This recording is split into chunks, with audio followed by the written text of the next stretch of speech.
Hello students. तो आज हम पढ़ने जा रहे हैं हमारा नया टॉपिक जिसका नाम है अरिथमेटिक प्रोग्रेशन। देखिए, मैं इसका एक ओवरव्यू आपको देता हूं कि अरिथमेटिक प्रोग्रेशन एक अंडररेटेड चैप्टर है। अंडररेटेड मींस मोस्टली जगह पर हम जब नोटिस करते हैं, हमने बहुत सारी चीजों को देखा समझा, लेकिन हमने एक चीज को नोटिस नहीं किया कि आपने जितनी भी चीजों में प्रैक्टिस की होगी, आपने इस चैप्टर को थोड़ा सा अंडररेट किया है। मींस आपने इस चैप्टर को इस तरीके से मान के चला है कि इसमें दो कॉन्सेप्ट हैं, एक हो गया ए एन, एक हो गया एस एन। और हम इस तरीके से ए एन का एक सिंपल फॉर्मूला जानते हैं, एस एन का एक सिंपल फॉर्मूला जानते हैं, और दोनों को हम लिखते हुए चलते हैं। तो क्या ऐसा लगता है कि सिर्फ एपी इतना ही है? देखिए, अगर मार्क्स आपको इंप्रूव करने हैं और आपको लगता है कि मुझे बोर्ड्स में, ठीक है, अगर बोर्ड्स में आप फुल आउट ऑफ फुल लाना चाहते हैं, तो एपी जो आपको इजी लगता है, जो आपको सिर्फ दो कॉन्सेप्ट में डिवाइडेड दिखता है, वो एक्चुअल में दो कॉन्सेप्ट में डिवाइडेड नहीं है। उसके अंदर भी बहुत सारे मिनी कॉन्सेप्ट्स हैं जो कि आपको पता होने चाहिए, क्योंकि उस एपी वाले कॉन्सेप्ट में बहुत नई नई चीजें हैं जो कि बच्चा इतना ध्यान नहीं देता। उनको लगता है कि अरे ये तो चलो ठीक है, हम तो नॉर्मली बाद में जाकर कर लेंगे, लेकिन वो बाद वाला जो सेंस है ना, वो अब तो बचा ही नहीं है। अब तो कोई कॉलम ही नहीं है कि बाद में जाके करेंगे। तो इसलिए उस बाद वाले चक्कर को खत्म करते हुए मैं आपके लिए एपी का वो फुल कॉन्सेप्ट, एक ओवरव्यू, एक इस तरीके से डिटेलिंग करके लेकर आया हूं, ताकि आपको वो कॉन्सेप्ट भी इजी लगे, और साथ में जो आपने मिस कर दिया, जो भी कुछ आपने एपी से रिलेटेड मिस किया है, उस एपी वाले कॉन्सेप्ट में क्या क्या चीजें मुझे पढ़नी चाहिए, ठीक है, वो किस तरीके से पढ़नी चाहिए, उसका बेसिक कॉन्सेप्ट क्या है, और उसे मैं अपने एपी वाले क्वेश्चंस में अप्लाई कैसे करूंगा अगर वो मुझे अपने एग्जाम पेपर पे दिखता है। तो कंटिन्यू करते हैं। देखिए, सीरीज का सेंस ये नहीं है कि मैं लगातार बहुत सारे क्वेश्चंस कराता था। मैं आपको बहुत सारे नहीं, मैं आपको वो चुनिंदा क्वेश्चंस लेकर आया हूं आपके लिए, जो बोर्ड एग्जामिनेशन पर्पज से इंपॉर्टेंट है। आप एक बार गो थ्रू कीजिए इन सभी क्वेश्चन से। मैं ये नहीं कहता कि आप लग कर बैठ कर देखिए उन चीजों को, ठीक है, आपके पास भी इतना टाइम नहीं है, क्योंकि आपके पास तो बहुत सारे बर्डन्स होंगे, बहुत सारी चीजें हैं, आपको फोन भी चलाना है, आपको घर वालों का काम भी करना है, आपको बाहर घूमना भी, अपने दोस्तों से भी बात करनी है, ठीक है, इंस्टा रील बनानी है, शो ऑफ करना है कि हाँ मैं एग्जाम की तैयारी कर रहा हूँ। तो उन सब से हटकर भी थोड़ी सी पढ़ाई के लिए भी कंटेंट निकाल लीजिए, जो अपना टाइमिंग है वो निकाल लीजिए। तो उस पढ़ाई के बीच में कुछ बेसिक चीजों को भी अपने रेगुलर बेस पे लेकर आइए, ठीक है। तो उन्हीं में से कुछ चीजें हैं ये एपी का एक कॉन्सेप्ट।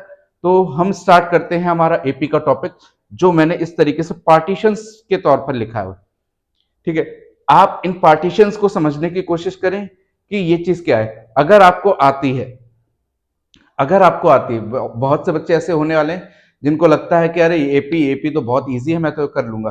तो अगर आती है तो ये जो चीजें मैंने लिखी हैं, आप अपने अंदर श्योरिटी लेकर आइए कि यस, जो सर ने बताया है वो सारी चीजें मुझे आती है और मैं अपने क्वेश्चंस में अप्लाई कर दूंगा। तो ही आप इस चीज को स्किप करें, अदरवाइज हर एक कंटेंट को जाकर देखिए, बहुत सारी इंपॉर्टेंट चीजें मैंने लिखी हुई हैं। कल को जाकर आप बाद में जाकर इन चीजों को देखें और बोलें अरे यार ये तो पहले से मैं देख लेता, तो कम से कम मुझे ये कॉन्सेप्ट भी पता चल जाता। देखिए, हर एक चैनल्स पे कुछ नई नई चीजें आपको दिखेंगी। तो वही मोटिव मेरा भी है कि मैं जो वहां से चीजें बच गई हैं वो मैं आपके लिए लेकर आया हूं, ठीक है। बहुत से धड़ाधड़ क्वेश्चन कराना, ठीक है, आपने क्वेश्चन किया, लेकिन वो क्वेश्चन की फ्रिक्वेंसी मायने नहीं रखेगी। क्वेश्चन का जो कंटेंट है ना, वो मायने रखेगा कि आपने किस टाइप के क्वेश्चंस को रखा है, हर एक टाइप आपने कवर किया है कि नहीं किया। बच्चों को सिर्फ ये जताना कि हाँ मैंने क्वेश्चंस को कर लिया है, सिर्फ इतना काम नहीं आएगा, ठीक है। आपको नई नई चीजों को देखना है, समझना है, और उनको रियल लाइफ में अप्लाई करना है कि हाँ मेरा क्वेश्चन जब आएगा तो मैं कैसे अप्लाई करूंगा। तो आइए देखते हैं पहला कॉन्सेप्ट, जो कि है ए एन टर्म्स का। A n equal to A plus n minus one d, ये जनरल फॉर्मूला है, सभी को पता होगा कि हाँ मुझे अगर nth टर्म दिया है या फिर मुझसे nth टर्म पूछा है, तो मैं ये बेसिक सा फॉर्मूला लगाकर सॉल्व करूंगा, ठीक है। सभी को पता है ए फर्स्ट टर्म होता है, एन जो नंबर ऑफ टर्म्स होते हैं, डी कॉमन डिफरेंस। अभी जो कॉमन डिफरेंस है वो एक्चुअल में क्या है, कॉमन डिफरेंस मीन्स कोई भी टर्म है और उससे प्रीवियस वाले टर्म का जो डिफरेंस होगा उसको हम कॉमन डिफरेंस बोलते हैं। किसी भी सीक्वेंस को एपी बनने के लिए उसके कॉमन डिफरेंस इक्वल होना जरूरी है, यानी कि हर कंसेक्यूटिव टर्म्स के बीच का जो डिफरेंस है वो इक्वल होना जरूरी है, इसीलिए वो एपी कहलाएगी। नेक्स्ट, टू चेक एपी, मैंने देखो बेसिक कॉन्सेप्ट्स में छोटी छोटी चीजों में लिख दिया है कि मुझे अगर किसी भी टर्म्स को एपी बनाना है या फिर एपी मानना है या फिर एपी चेक करना है कि हाँ ये एपी होगा कि नहीं होगा, तब उस सेंस में मैं क्या करूंगा, हमारे जो भी कंसेक्यूटिव टर्म्स होंगे तो उस टर्म्स में से मैंने मान लीजिए मैंने तीन टर्म्स लिए हैं A1 A2 एंड A3, तो वहां पर A3 माइनस A2 यानी कि जो कॉमन डिफरेंस इसका होगा वही A2 माइनस A1 का भी होगा। कॉमन डिफरेंस अगर कंसेक्यूटिव टर्म्स के बीच में सेम है तो वो एपी होगी।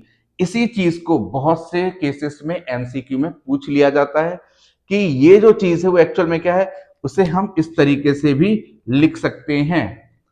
क्या होता है, minus A2 and then A2, ये जो है हम इधर से उधर यानी कि ट्रांसपोजिशन मेथड यूज करके हम वैल्यूज को निकालते हैं और इस तरीके का स्ट्रक्चर मुझे मिल जाता है। तो ये कॉन्सेप्ट भी आप डायरेक्टली यूज कर सकते हैं। ठीक है, फिर आता है इंपॉर्टेंट टॉपिक। देखिए मैं ज्यादा टाइम वेस्ट नहीं करूंगा, सबको पता है कि ये सब चीजें बेसिक होगी, लेकिन जो मेहनत है वो यहां पर है, स्टार्ट होती है यहां से। First negative term, first negative term का मतलब क्या है कि कोई सी भी एपी आपकी चलती हुई जा रही है, चलती इन द सेंस कि हाँ उस एपी को लिखा हुआ है और वो डिक्रीजिंग ऑर्डर में है, एक टाइम पर ऐसा भी आएगा कि उसका पहला नेगेटिव टर्म कौन सा होगा। ठीक है, तो इस चीज को निकालने के लिए हमारे पास एक कॉन्सेप्ट है, क्या है कि एन मतलब nth टर्म जो होगा वो लेस देन 0 होना चाहिए, और इस टाइप का क्वेश्चन प्रीवियसली बहुत जगह पूछा जा चुका है एमसीक्यूज वगैरह में भी, और साथ में आपके 3 मार्क्स का क्वेश्चन भी इससे बनता है। देखिए ये एक ऐसा कॉन्सेप्ट हो गया जो कि इस तरीके से डिटेलिंग्स में हर कोई नहीं बताता है, तो आपको इस चीज पे फोकस करना पड़ेगा किस तरीके के। अभी इससे रिलेटेड हम आगे क्वेश्चंस करेंगे, तो आप इस टॉपिक को जान के रखिए कि हाँ फर्स्ट नेगेटिव टर्म को मुझे कंप्लीट करना है। फिर नेक्स्ट आता है nth term from the end. ये टॉपिक भी अपने आप में इंपॉर्टेंट है, ये एमसीक्यूज में पूछ सकते हैं या 2 नंबर का क्वेश्चन भी बन सकता है कि nth term from the last, कि पीछे से चलते हुए देखिए कि एपी का वो टर्म कौन सा होगा जो रिक्वायर्ड है यहां पर, वो टर्म कौन सा होगा। तो उसके लिए एक जनरल सा स्ट्रक्चर है an equal to l minus n minus one d. अब ये जो L है, L मीन्स होता है लास्ट टर्म, यानी कि मैं अपनी एपी को रिवर्स ऑर्डर में लिख दूंगा, फ्रॉम द लास्ट मैं लिखना स्टार्ट करूंगा। जब मैं एपी को लिखूंगा तो मुझे एक सेंस याद रखना है, क्या याद रखना है कि अगर एपी मेरी इंक्रीजिंग ऑर्डर में यानी कि नेगेटिव से पॉजिटिव की तरफ या फिर छोटे से बड़े की तरफ जा रही है, कॉमन डिफरेंस हमेशा ही पॉजिटिव रहेगा। अगर मेरी एपी हायर टू लोअर में जा रही है यानी कि पॉजिटिव से नेगेटिव की तरफ जा रही है या फिर बड़ी वैल्यू से छोटी वैल्यूज की तरफ जा रही है, तो वो हमेशा ही कॉमन डिफरेंस नेगेटिव होगा। ठीक है, तो यहां पर जो सेंस बना है वो जस्ट बिकॉज ये जो माइनस का साइन आया वो कॉमन डिफरेंस का चेंज होने की वजह से आया, इसका कॉन्सेप्ट भी हम जानेंगे। ठीक है, तो ये जो टॉपिक्स हैं ये हमारे स्टार्टिंग के टॉपिक्स हैं। इसके बाद आइए देखते हैं नया टॉपिक, यानी कि इसके कंटिन्यूअस में और कौन से टॉपिक्स हैं उनको भी जानते हैं और फिर हम अपने क्वेश्चंस को करते हैं। तो नया टॉपिक है हमारा middle terms of an AP. किसी एपी के मिडिल टर्म्स को हम कैसे पता करेंगे, तो उसके भी कुछ अलग अलग कॉन्सेप्ट्स हैं। पहला कॉन्सेप्ट क्या है, if number of terms are odd. देखिए मुझे किसी एपी का मिडिल टर्म निकालना है तो मुझे उसके टोटल नंबर ऑफ टर्म्स पता होने चाहिए। इट मींस अगर क्वेश्चन में ऐसी कोई कंडीशन आ जाती है जहां पर नंबर ऑफ टर्म्स आपको नहीं पता लेकिन पूछा आपसे मिडिल टर्म्स हैं, तो आपका पहला काम होगा नंबर ऑफ टर्म्स की वैल्यू को पता करना। देखिए नंबर ऑफ टर्म्स पता करने पर क्या मुझे मिलेगा, तो मुझे समझ में आएगा कि नंबर ऑफ टर्म्स ऑड है या फिर इवन है। अब ऑड इवन का डिफरेंस तो आप जानते हैं, तो अगर नंबर ऑफ टर्म्स ऑड है तो जो मिडिल टर्म का फॉर्मूला होगा वो क्या हो जाएगा, n plus one. n means the number of terms, n plus one by two, और th टर्म यानी कि उस नंबर पे आने वाला टर्म। मान लीजिए n की वैल्यू अगर 9 है तो 9 प्लस 1 10 होगा, 10 बाई 2 इज, डिवाइड करेंगे तो हम 5 आएगा। तो fifth term of that AP is your middle term. ठीक है, नेक्स्ट टॉपिक आता है if number of terms are even. अगर n की वैल्यू इवन आती है तब हम क्या करेंगे, then there will be two middle terms. जब इवन नंबर होगा तो दो मिडिल टर्म्स होंगे और दोनों की वैल्यू को निकालते टाइम हमें ध्यान रखना है कि n/2 term and n/2 plus 1 term, ये दो आंसर्स हमारे मिडिल टर्म्स कहलाएंगे। तो ये जो कॉन्सेप्ट था ये और प्रीवियसली जो था वो दोनों मिलाकर आपका एक an वाला कंस्ट्रक्शन बनता है, यानी कि ये सारा टॉपिक जो है ना वो an से रिलेट करता हुआ मिलता है। ठीक है, तो अब हम इस टॉपिक से रिलेटेड सारे पॉसिबल क्वेश्चंस को करते हैं। आई होप आप भी अपनी कॉपी किताब लेकर बैठे होंगे और उन क्वेश्चंस को मेरे करने से पहले आप सॉल्व करके रखेंगे, ताकि हम क्या करेंगे, आपस में रीचेक करेंगे कि आपका आंसर और मेरा आंसर मैच कर रहा है कि नहीं कर रहा। हेलो स्टूडेंट्स, तो देखते हैं हमारा पहला question from the topic AP. The question says that the common difference of the AP 1 upon p 1 minus p upon p 1 minus 2p upon p dot dot dot is, यानी कि इस AP का मुझे कॉमन डिफरेंस पता करना है। Options मेरे पास दे दिए हैं 1 1 upon p minus 1 minus 1 upon p। अब इस कॉन्सेप्ट को मैं किस तरीके से करूंगा, मुझे अगर कॉमन डिफरेंस पूछा तो मैं सीधा अपना वो टॉपिक यूज करूंगा, कॉमन डिफरेंस इक्वल टू किसी भी एक टर्म से प्रीवियस टर्म को माइनस कर देंगे तो मुझे कॉमन डिफरेंस मिलेगा। तो let's use a2 and a1। हम क्या करेंगे, a2 और a1 का डिफरेंस पता करेंगे। a2 माइनस a1 मैंने लिखा, a2 की वैल्यू है 1 minus p upon p, minus sign as it is. a1 की वैल्यू है 1 अपॉन p। मैंने इस तरीके से अरेंज किया। मुझे पता है कि मेरा एलसीएम यानी कि p सेम आएगा, तो 1 माइनस p माइनस 1, ये 1 से 1 cancel, answer minus p by p is minus 1। So मेरा ऑप्शन सी करेक्ट हो जाएगा। आई होप चीजें समझ में आई होंगी आपको। पर सेकंड क्वेश्चन लिखा हुआ है the first three terms of an AP respectively are 3y minus 1 3y plus 5 and 5y plus 1, then y equals to, देखिए y की वैल्यू हमें निकालनी है और ये जो एपी के तीन टर्म्स हमें दे दिए हैं। तो यहां पर हम नेक्स्ट कॉन्सेप्ट को यूज करने वाले हैं। कॉन्सेप्ट कहता है कि a3 minus a2 must be equal to a2 minus a1। ठीक है, इस तरीके से हमें इन चीजों को उनके अकॉर्डिंग एडजस्ट करना है। ये हमारे लिए a1 हो जाएगा, ये a2 हो जाएगा और ये a3 हो जाएगा। उनकी वैल्यूज को उनकी रेस्पेक्टिव जगह पे लगाते हैं। फर्स्ट हम लिखेंगे 5y प्लस 1। देखिए जो गलती करने वाले हैं वो एक्चुअल में क्या गलती होती है, माइनस तो लगा देते हैं, उसके बाद a2 के लिए हम ब्रैकेट यूज नहीं करते हैं, हम डायरेक्टली 3y प्लस 5 लिख देंगे। तो ये चीज गलत हो जाएगी, आप ब्रैकेट जरूर लगाइएगा, क्योंकि इस माइनस का इंपैक्ट इस पूरे ब्रैकेट में पड़ने वाला। अगर ये सिंगल डिजिट होती है तो कोई बात नहीं थी, लेकिन यहाँ पर टू टर्म्स है। ठीक है, तो इसलिए इस माइनस का इंपैक्ट इस पूरे ब्रैकेट में पड़ेगा, जिससे आंसर थोड़ा सा चेंज होगा। फिर यहाँ पर लिखते हैं 3y प्लस 5, अगेन माइनस लगाकर ब्रैकेट लगाएंगे 3y माइनस 1। अब इन चीजों को सॉल्व करते हैं। ठीक है, तो हमें क्या करना है, इन पर्टिकुलर चीजों को सॉल्व करते हैं। 5y minus 3y plus 1 minus 5 is equal to 3y minus 3y plus 5 plus 1। ठीक है, इस तरीके से प्लस 1 से प्लस 1 कैंसिल, 3y 0 हो गया, माइनस 3y ये हो जाएगा 2y minus 5 is equal two plus 5। ठीक है, ये दोनों कैंसिल हो चुके हैं। यहाँ पर 3y 5y माइनस 3y जो हमारा 2y आ चुका है, तो यहां से मुझे मिलेगा y इज इक्वल टू 10/2 यानी कि 5। तो यहां से मुझे मेरे y की वैल्यू जो है वो ऑप्शन सी के बराबर दिखेगी। तो ये जो कॉन्सेप्ट था ये हमारा सेकेंड कॉन्सेप्ट था, हमने इस तरीके से यूज किया। ठीक है, तो आई होप ये भी चीज आपको समझ में आई होगी। आइए देखते हैं हमारा नेक्स्ट क्वेश्चन। क्वेश्चन कहता है which term of the AP 127 121 115 dot dot dot is the first negative term, यानी कि ये जो एपी दी है इस एपी का पहला नेगेटिव टर्म मुझे ढूंढना है। तो इस क्वेश्चन को जरा स्टार मार्क कर लीजिए। ये जो कॉन्सेप्ट है ना, देखिए भले ही एपी कैसी भी दी हो, ये जो कॉन्सेप्ट है आप इस कॉन्सेप्ट को देखिएगा, समझिएगा, ये अपने आप में एक इंपॉर्टेंट कॉन्सेप्ट है। यहां से क्वेश्चन बनने के चांसेस बहुत ज्यादा हैं। तो क्वेश्चन कहता है कि इस एपी का मुझे फर्स्ट नेगेटिव टर्म ढूंढना है।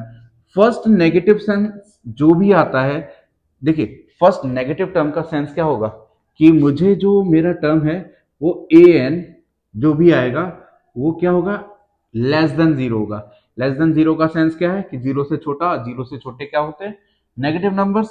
तो यहां पर मुझे पहला नेगेटिव नंबर ढूंढना है। तो इसके लिए मैं बेसिक कॉन्सेप्ट क्या यूज करूंगा कि सबसे पहले मैं कॉमन डिफरेंस देखता हूँ। 127, 121, 115, तो मैं इनके बीच का जो डिफरेंस है वो कितना आ रहा है, माइनस का 6, प्लस का 6 नहीं है, क्योंकि एपी बड़े से छोटे की तरफ जा रही है। तो आपका आंसर यानी कि जो कॉमन डिफरेंस होगा वो भी नेगेटिव होगा। तो यहां पर मुझे सी डी की वैल्यू तो कितने मिल गई, माइनस का 6। ए मेरे लिए हो गया 127, ठीक है। एन मुझे पता नहीं है, मुझे लास्ट टर्म, ठीक है, नंबर ऑफ टर्म्स भी नहीं पता, मुझे ए एन भी नहीं पता। तो मैं यहां से अकॉर्डिंग टू क्वेश्चन चीजों को लिखूंगा।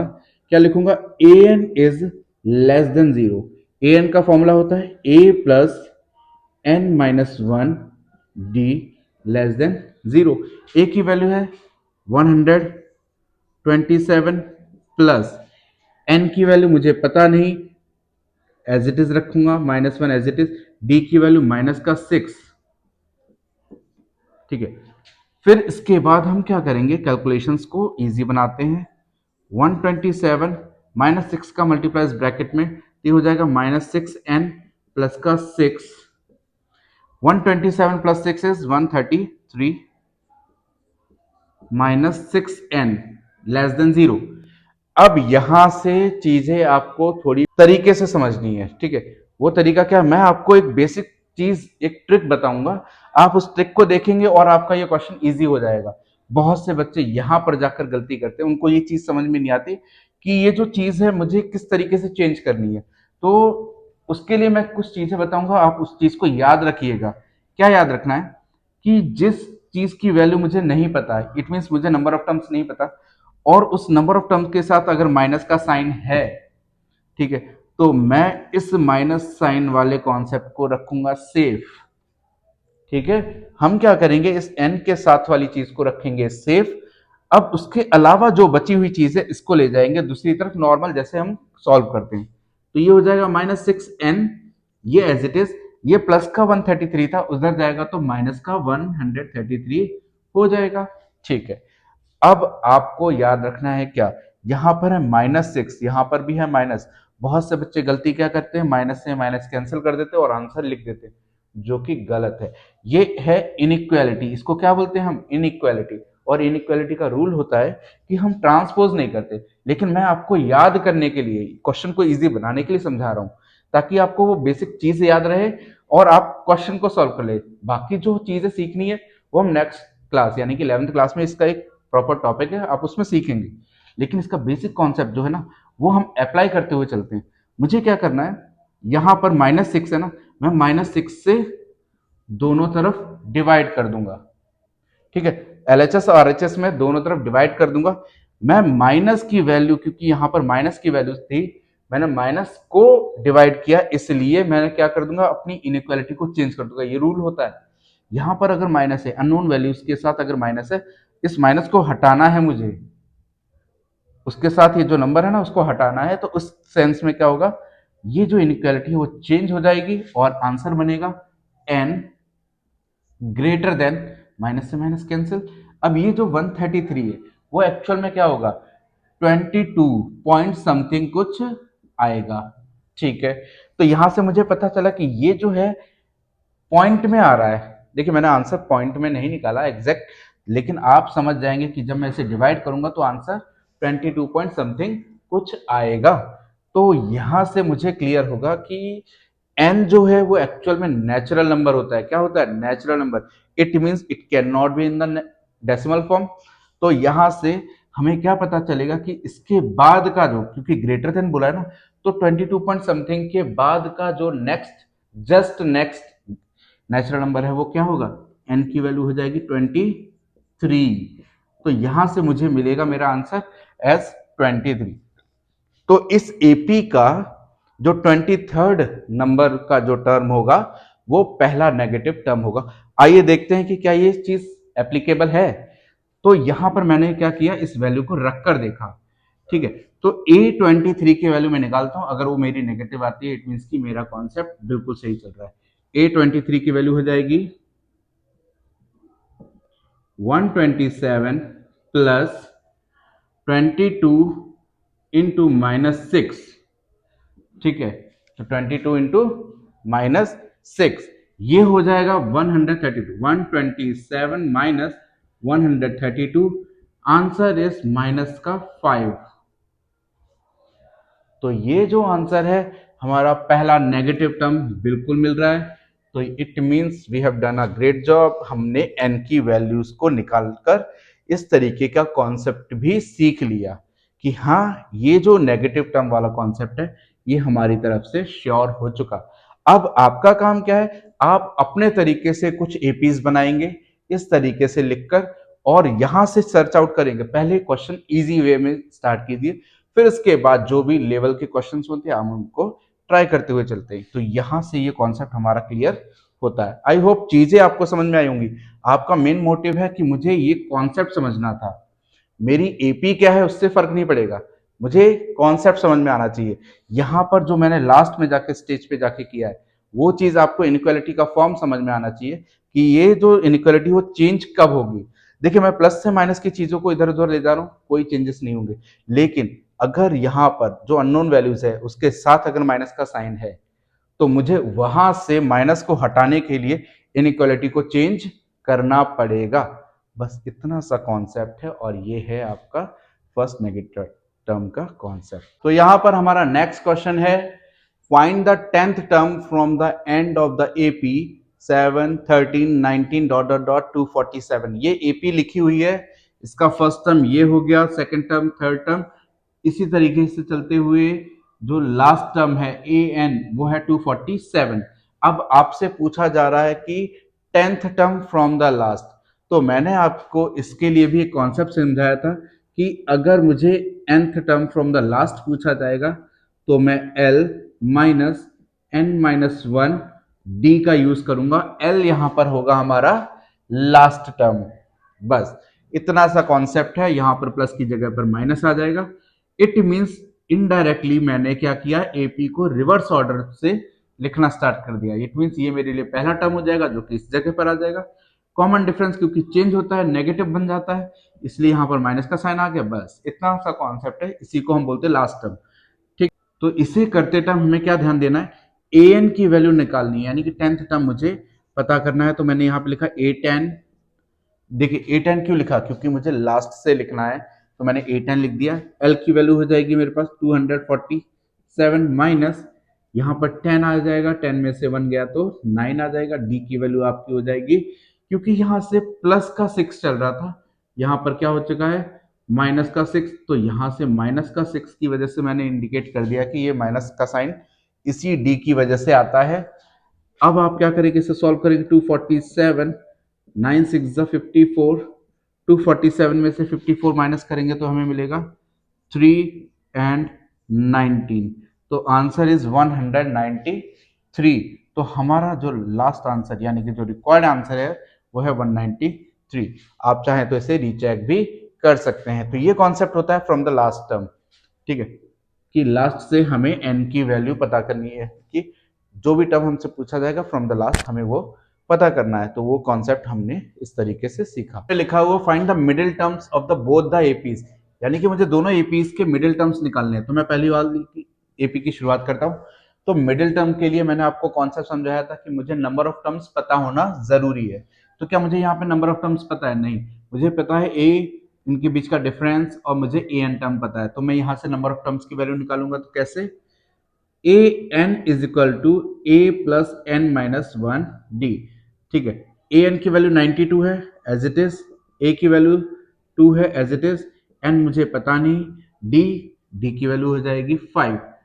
तो इस तरीके से मैं सॉल्व करूंगा। ये हो जाएगा 92 माइनस 2 इज 90 मल्टी डिवाइड जो सॉरी 92 माइनस 2 इज 90।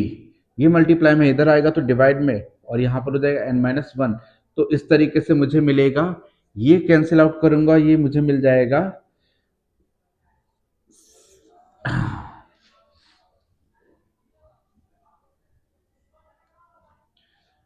ये मिलेगा मुझे 18। ठीक है, अब यहां पर माइनस वन है, इस तरफ आएगा तो ये हो जाएगा n की वैल्यू 19। तो मुझे यहां से मिल रहा है कि n की वैल्यू कितनी है, 19। अब मुझसे पूछा गया था कि मिडिल टर्म।